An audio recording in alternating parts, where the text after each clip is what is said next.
ಕ್ಷೇತ್ರದ ಶಾಸಕರಾದ ಡಾಕ್ಟರ್ ಮಂತರ್ಗೌಡ ಭಾನುವಾರ ದಸರಾ ಕಚೇರಿ ಉದ್ಘಾಟನೆ ಸೇರಿದಂತೆ ಮೂಲಭೂತ ಸೌಲಭ್ಯಗಳ ಲಕ್ಷಾಂತರ ವೆಚ್ಚದ ಕಾಮಗಾರಿಗಳಿಗೆ ಚಾಲನೆ ನೀಡಿದರು. ಮಡಿಕೇರಿ ದಸರೆಗೆ ದಿನಗಣನೆ ಆರಂಭವಾಗಿದ್ದು, ಸಿದ್ಧತಾ ಕಾರ್ಯಗಳಿಗೆ ಸಮರೋಪಾದಿ ಚಾಲನೆ ನೀಡಲಾಗುತ್ತಿದೆ. ನಗರ ದಸರಾ ಸಮಿತಿಯ ಕಚೇರಿಗೂ ಚಾಲನೆ ಸಿಕ್ಕಿದೆ. ಶಾಸಕ ಡಾಕ್ಟರ್ ಮಂತರ್ಗೌಡ ನೇತೃತ್ವದಲ್ಲಿ ಭಾನುವಾರ ಕಚೇರಿಯಲ್ಲಿ ಪೂಜೆ ನೆರವೇರಿಸುವ ಮೂಲಕ ಸಿದ್ಧತಾ ಚಟುವಟಿಕೆಗಳಿಗೆ ಚಾಲನೆ ನೀಡಲಾಯಿತು.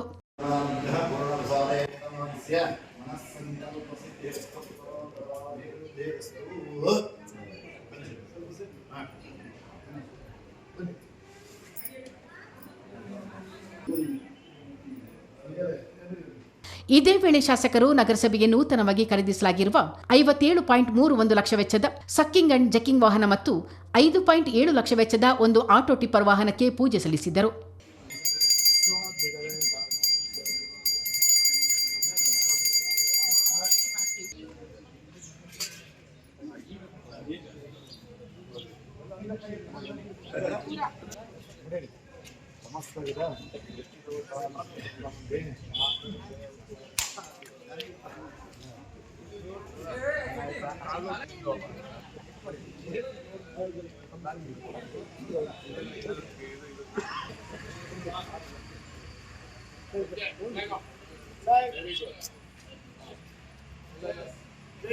ರಾಜಸೀಟು ರಸ್ತೆ ಹಾಗೂ ಇಂದಿರಾನಗರಕ್ಕೆ ಸಂಪರ್ಕ ಕಲ್ಪಿಸುವ ರಸ್ತೆಯನ್ನು ಕಾಂಕ್ರೀಟೀಕರಣಗೊಳಿಸುವ 24.22 ಲಕ್ಷ ವೆಚ್ಚದ ಕಾಮಗಾರಿಗೆ ಶಾಸಕರು ಭೂಮಿ ಪೂಜೆ ನೆರವೇರಿಸಿದರು. ಇದರೊಂದಿಗೆ ರೇಸ್ಕೋರ್ಸ್ ರಸ್ತೆಯಿಂದ ಕಂಚಿ ಕಾಮಾಕ್ಷಿ ಸನ್ನಿಧಿವರೆಗೆ ರಸ್ತೆಯನ್ನು ಕಾಂಕ್ರೀಟ್ ಮಾರ್ಗವಾಗಿ ಪರಿವರ್ತಿಸಲಾಗುತ್ತಿದ್ದು, ಸ್ಥಳ ಪರಿಶೀಲನೆ ನಡೆಸಲಾಯಿತು. ಕೋದಂಡರಾಮ ದೇವಾಲಯದಿಂದ ಕೆಳಭಾಗದ ಮುಖ್ಯ ರಸ್ತೆ ಸಂಪರ್ಕಿಸುವ 8.04 ಲಕ್ಷ ವೆಚ್ಚದ ರಸ್ತೆ ದುರಸ್ತಿಗೆ ಭೂಮಿ ಪೂಜೆ ನೆರವೇರಿಸಲಾಯಿತು.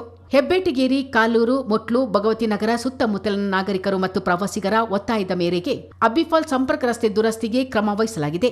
ಸುಮಾರು 7.5 ಲಕ್ಷ ವೆಚ್ಚದ ಈ ಕಾಮಗಾರಿಗೆ ಶಾಸಕರು ಚಾಲನೆ ನೀಡಿದರು.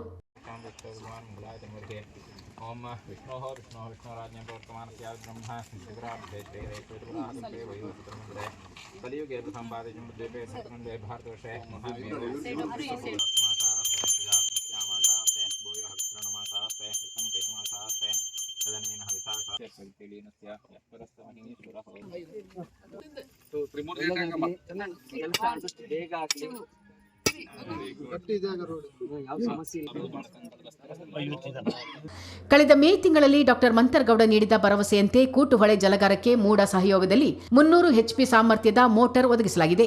15ನೇ ಹಣಕಾಸು ಯೋಜನೆಯಡಿ ಮೂಡದ ನೆರವಿನಿಂದ 42 ಲಕ್ಷ ವೆಚ್ಚದಲ್ಲಿ ಖರೀದಿಸಲಾದ ಮೋಟಾರಿಗೆ ಶಾಸಕರು ಚಾಲನೆ ನೀಡಿದರು. ಇನ್ನು ಮುಂದೆ ಕೂಟುಹೊಳೆಯಲ್ಲಿರುವ 3 ಮೋಟಾರ್ಗಳನ್ನು ಬಳಸಿ ದಿನದ 24 ಗಂಟೆಯೂ ನಾಗರಿಕರಿಗೆ ನೀರು ಪೂರೈಸಲು ಕ್ರಮ ವಹಿಸಲಾಗಿದೆ. ಈ ವೇಳೆ ನಗರಸಭಾ ಆಯುಕ್ತ HL ರಮೇಶ್, ಇಂಜಿನಿಯರ್ ಸತೀಶ್, ನಿರ್ಗಮಿತ ಅಧ್ಯಕ್ಷೆ ಅನಿತಾ ಪೂವಯ್ಯ, ನಿರ್ಗಮಿತ ಉಪಾಧ್ಯಕ್ಷೆ ಸವಿತಾ ರಾಕೇಶ್, ಸದಸ್ಯರಾದ ರಾಜೇಶ್ ಯಲ್ಲಪ್ಪ, ಮಹೇಶ್ ಜೈನಿ, ಅರುಣ್ ಶೆಟ್ಟಿ, ಚಂದ್ರಶೇಖರ್, ಮಾಜಿ ಸದಸ್ಯರಾದ ಪ್ರಕಾಶ್ ಆಚಾರ್ಯ, BM ರಾಜೇಶ್, ಮಾಜಿ ಅಧ್ಯಕ್ಷೆ ಜುಲೇಖಾ ಬಿ, ಕಾಂಗ್ರೆಸ್ ಮುಖಂಡ ತೆನ್ನೀರ ಮೈನಾ, ಮಿನಾಸ್ ಪ್ರವೀಣ್ ಮತ್ತಿತರರು ಹಾಜರಿದ್ದರು.